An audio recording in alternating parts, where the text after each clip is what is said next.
Hey guys, my name is Isaiah and this is Alyssa, and we're making this video to tell you how to use your resources in your research paper. We have to make this video for an English dual credit class, and the whole point of this video is to basically explain how we used our resources in our paper. Our topic that we're going to be using in this video is the case of Casey Anthony. I'll put like a picture like on her face, like I don't know. And then also, in addition to teaching you how to use your resources like effectively in your research paper, we're also going to give you like a little vlog of how we made our research paper and how we struggled a little bit during finals week, but it's all good. Just a little background information about the Casey Anthony case. Casey Anthony got well known around the nation because she was known for reporting her daughter Kaylee Anthony missing, but she was already missing a month before. After trying to find her for 6 months, they found her decomposing body in the woods just a block away from her house.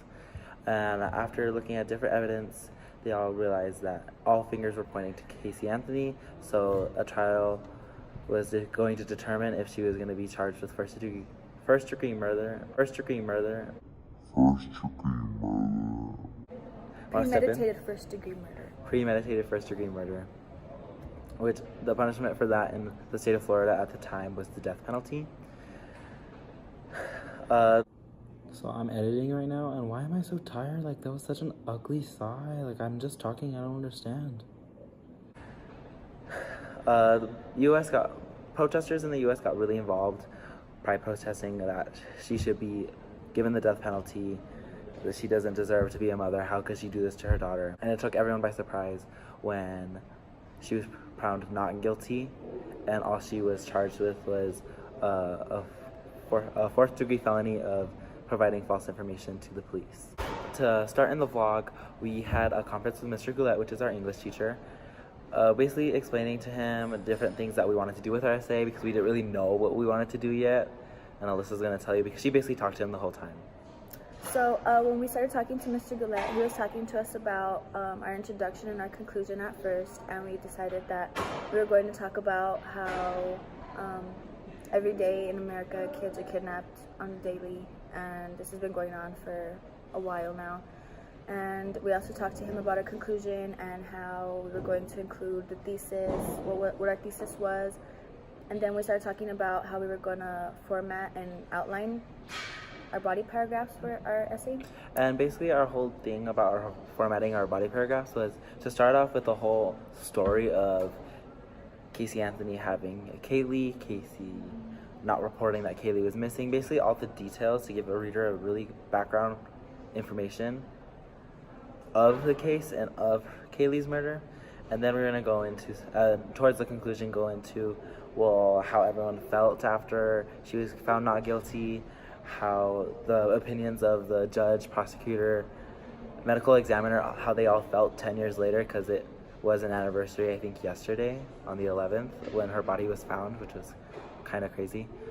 And then basically at the end, even though there was no justice and no like solution, or like they didn't solve the murder of Kaylee Anthony, there was justice kind of served when Kaylee's law was made in the different states around the country after a petition. And we're basically explaining that to our reader, how that was formed and how that kind of gave justice to Kaylee, but it really didn't. So here's some clips from our conference with Goulet. Talking about sentence, okay, that cool. is the first sentence, and then the second one's introducing like Kaylee Anthony and then the mom. Kaylee's daughter. So we have nothing. We're getting there. So after that day of conferencing, we decided to come to my house to film for this vlog, you know? And we were gonna film explaining our resources, but all the good lighting in my house was gone. And to make a long story short, my parents run an ambulance company, so like it's not that weird or uncommon that there's an ambulance at my house. So we decided to go outside, but it was really cold, so we were like, let's just go in the ambulance. But then we found out there was no place to put my phone, and we were trying because the lighting was okay, but it didn't work out. So here's those clips. We're not good. Sorry about it. Hey guys, so About to do our work. Don't ask why we're in an ambulance. I'll tell you later. I can't even see you. Say something. What do you want me to say? And we're live. We then tried to go film in my brother's room, and then we actually did film all of our resource videos that we were explaining to you how to use the resources. But my phone did some type of thing where it made all of the camera quality really bad, and we didn't know what we were saying because we still don't. But I mean, we're gonna try again. So here it is. To start off our first source, we have. Okay, go.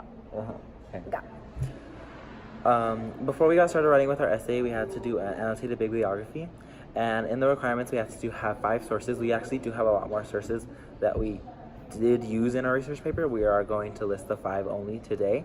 Well, in this video, what am I saying? In this video, to start off, the first source was an article by CBS, and it was a 48-hour video, but it was an article listed under it, and we have basically the whole video gave us a big timeline of all the details that happened in the case, when it happened, how everyone felt, how people thought about it, and that really expanded our knowledge, and we can really help us portray the information to our reader.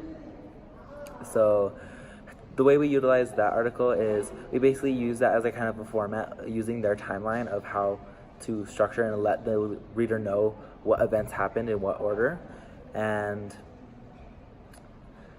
you can see that throughout our essay. It's basically like what we said in the beginning. After our introduction, we wanted to give the reader a background information, so that article really helped a lot.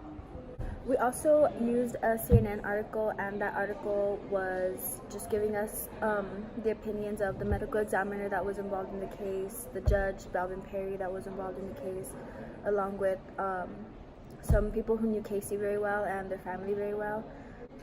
They had opinions of basically how everyone felt after the case, and to realize that it's been 10 years on December 11th that they found her body in the woods that was a block away from our home, and how basically Balvin Perry even explains how he was for sure she was going to get the death penalty, like she was going to be guilty, and how it still shocks him to this day.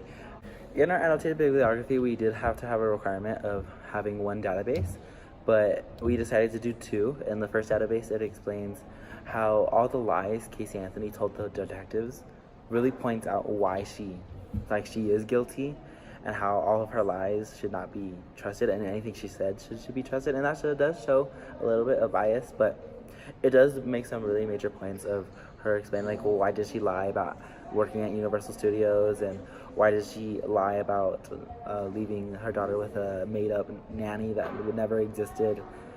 And really, we use this to really open the reader's eyes about how she lied to the detectives, and how the detectives were kind of frustrated about her lying, and how they were able to figure out every single lie she told.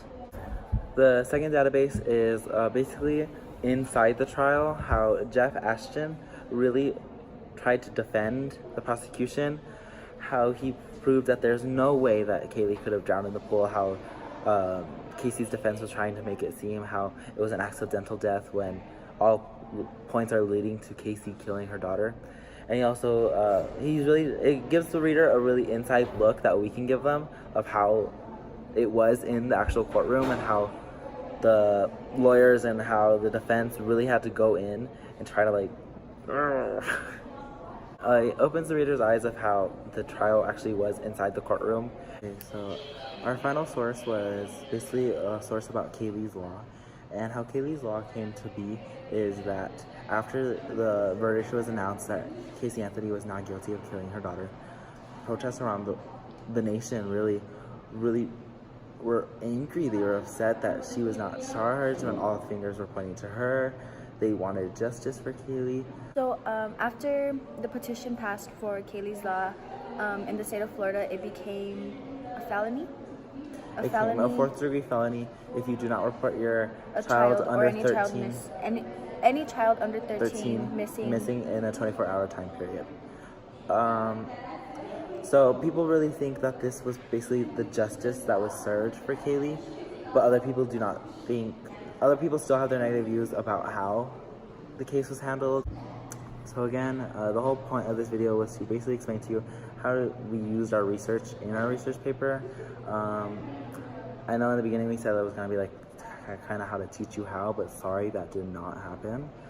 We only went with the requirements we had to do, so sorry about it. But like if you want, but you don't have to. But if you are, give it a big fat thumbs up. Do your thumbs up. And don't subscribe to us because we're probably never posting ever again because this was a struggle. And again, thank you for watching us. Have fun. Have a nice day. Happy holidays.